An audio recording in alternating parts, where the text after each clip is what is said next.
So doctor, what is azoospermia and how can it be treated? Doctor, can you talk about Microtisa in detail?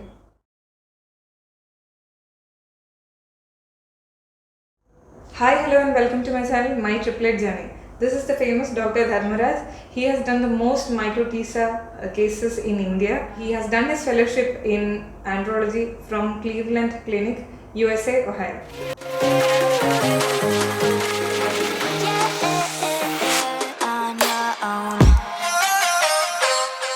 So doctor, what is azoospermia and how can it be treated? Azoospermia incident is rampant among the male. Azoospermia means absence of sperms in the ejaculate. Even after doing 3 or 4 consecutive semen analysis, there will not be even a single sperms in the ejaculate. That entity is called as azoospermia. Azoospermia can be classified into 2 types. One is obstructive azoospermia and then next one is non-obstructive azoospermia.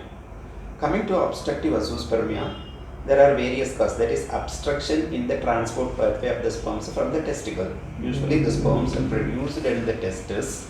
Testes produce at about 1000 sperms per heartbeat. That is the basic rate of production of the sperms in the testes.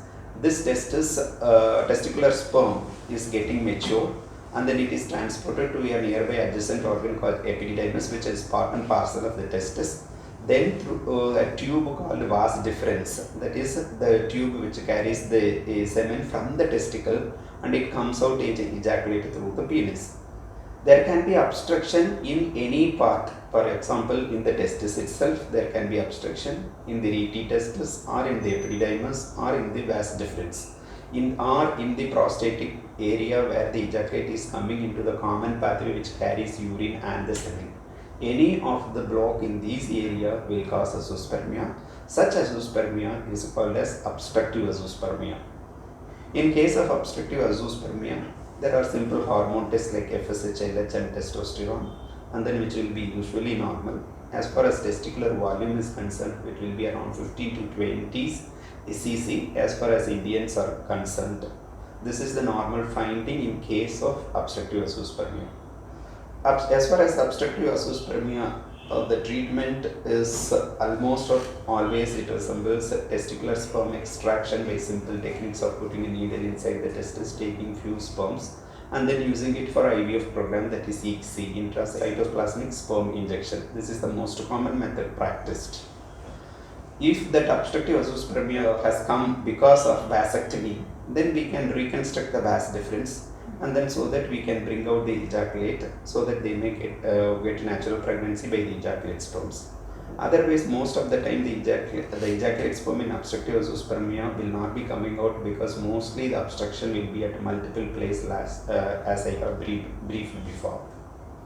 And then coming to the next entity called non-obstructive azoospermia. Non-obstructive azoospermia, as the days increases, the incidence and the prevalence of non-obstructive azoospermia is keeping on increasing. Only we know 25% of the patient, we know why, what is the cause and how to rectify this non-obstructive azoospermia. In 75% of the cases, it is idiopathic. Idiopathic means we do not know the reason why it is coming like that. It can be attributed to the factor as an evolution, human evolution, and then whether the sperms is not producing in the testis or the quality is coming down, and then like that we can consider evolutionary factor. Other factor is attributed to the food which we eat, and then the pesticide, and then the coloring agents or whatever the additives in the food, and then pollution. These are all the common cause which is making changes in genetics, and beyond that genetics, epigenetic changes in the gene that produces the sperms. So that leads to an entity called non-obstructive azoospermia. Well, there are certain situations which is difficult to treat non-obstructive azoospermia, but nearly about 50 to 70% of the time, though it is a challenging, we can treat it. As far as non-obstructive azoospermia is concerned, there are several causes like decrease in the pituitary hormone level, that is called hypogonadotropic hypogonadism, and then there may be a huge varicocele which may cause or destroy the testicles, which can cause non-obstructive azoospermia, and then there are genetic causes and then which is for example Klinefelter syndrome. Patient with Klinefelter syndrome will carry extra chromosomes than the normal male, and then can have non-obstructive azoospermia. In all this condition mostly, and then for example another conditions like patients who are undergoing chemotherapy, that is cancer medications. When they take cancer medication, it affects the germ cells which produces the sperms in the testis. So there won't be any sperm production in certain cases of cancer therapy. These are all the challenging case of non-obstructive azoospermia where we have to look it out and correct the factors.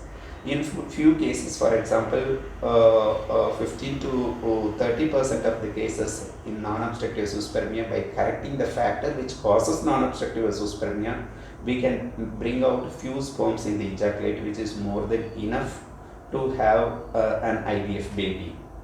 And then there are certain situations, even though we correct surgically the factors contributing to the non-obstructive azoospermia, and then even by medically or surgically the sperms may not be come out, and then even if we put a needle into the testis and take some tissues from the testis and see under the microscope in the IVF laboratory, there won't be any sperms.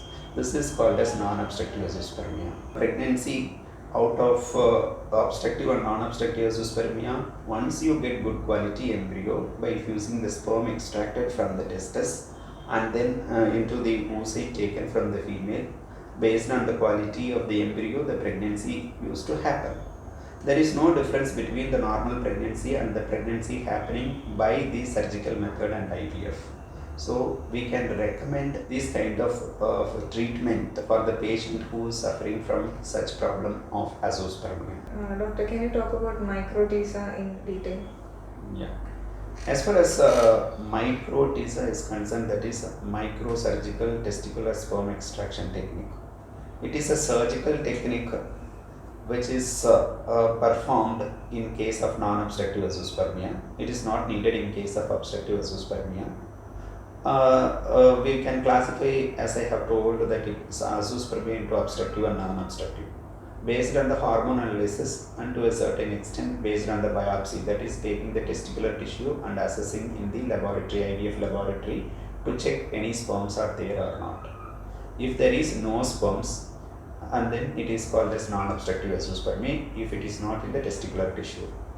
Mostly the patient with non-obstructive azoospermia usually present with a higher level of FSH and LH hormones and lower level of testosterone hormone. This is the most presenting feature of non-obstructive azoospermia. When the non-obstructive azoospermia, we have to treat them medically initially, and then if there are associated factors like varicocele, or if there is any exposure, for example chemotherapeutic agent exposure is there, and then other radiations or whatever the exposure which cause non-obstructive azoospermia, we have to look it into each and every factors, and we have to get rid of each and every factor, eliminate every factor. We have to treat them well for about 2 to 3 months, and then we will be proceeding with the surgery of Microtisa. Microtisa is the basic principle is based on that there are about 800 to 1000 tubules, hair-like tubules packed inside the testis, that is called seminiferous tubules. Sperms are produced each and every tubules normally. In case of non-obstructive azoospermia, in case of 800 to 1000 seminiferous tubules, only few, for example 10 seminiferous tubules may be producing the sperms, others will not produce. For this we need a high-end magnification microscope, that is operating microscope, where we cut open the testicles according to the anatomical plane so that it does not damage the testicular tissue further, because testis is very important, because it is for one, it is for the reproductive purpose, second one is testosterone hormone. As far as testosterone is hormone is considered, it is very important for bone health, muscle health, cardiac health, general well-being and sexual health of a male. So we have to be meticulous in performing this procedure of Microtisa. Then as far as we are considered, after Peter Schlegel and Sandro Estes, who are the most people who is skilled in the procedure of Microtisa, and then I have performed more than 1500 cases, and the difficult situation who are all advised for donor, and then we could retrieve around 50 to 60% of the patient, we could retrieve the sperms. There are definite way of doing this procedure, and then there are technical ways to assess the presence of low number of sperms, and then to take that low number of sperms there is various technique. For example, and then most of the Microtisa sample sperms may not be equally good, and there may be little compromised in motility or morphology.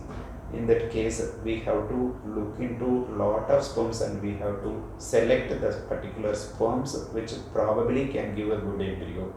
This is a quite challenging situation, and it is being done in few centers in the world, Cleveland Hospital like that. And then next, I have performed more than 1500 cases. Now in SABINE Hospital, I recommend that all the non-obstructive azoospermia can give a try so that they can have their own baby before resorting to a donor program. So how would you define the SABINE Hospital's andrology department as far as the team and equipments are considered? As far as the andrology department in SABINE Hospital is concerned, first is the high volume. Volume flow is very, very high. For example, they perform nearly around 300 IVF cycles. So the prevalence of non-obstructive azoospermia each day we can see around 6 to 10 patients is having the problem of non-obstructive azoospermia. Particular center we have been equipped with a high-end operating microscope that is from a particular brand called Leica, which is producing the high-end operating microscope, which is dedicated to andrology unit to perform microsurgical procedure. And then next, as far as this considered, IVF labs will be equally good. The IVF team is fantastically good, and then they can evaluate, and then they are evaluating the samples of Microtisa very well, whichever we retrieve. And then we have as the team of people who will look and sit and choose the sperms which can be injected into the oocytes of the female, so that good quality embryos can be formed and that can lead to successful pregnancy.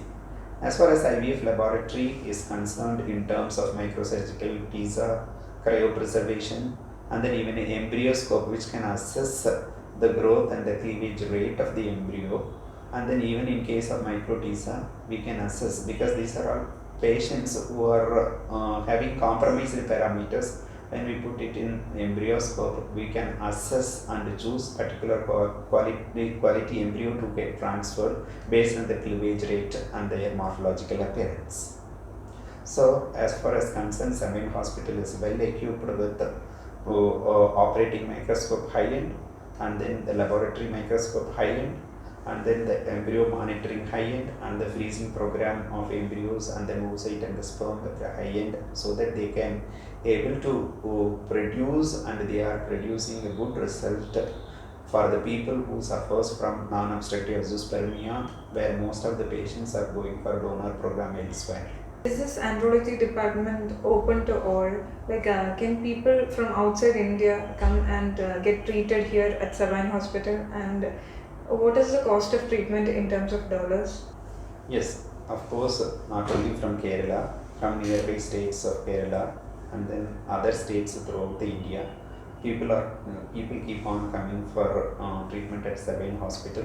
For andrology aspects also, many patients keep on coming, and then even many foreigners, and then particularly from the Middle East, and then Maldivian countries, Mauritius, and then these are all the people most coming, and the people who are all NRIs from various other country, people are also walking in daily. And then more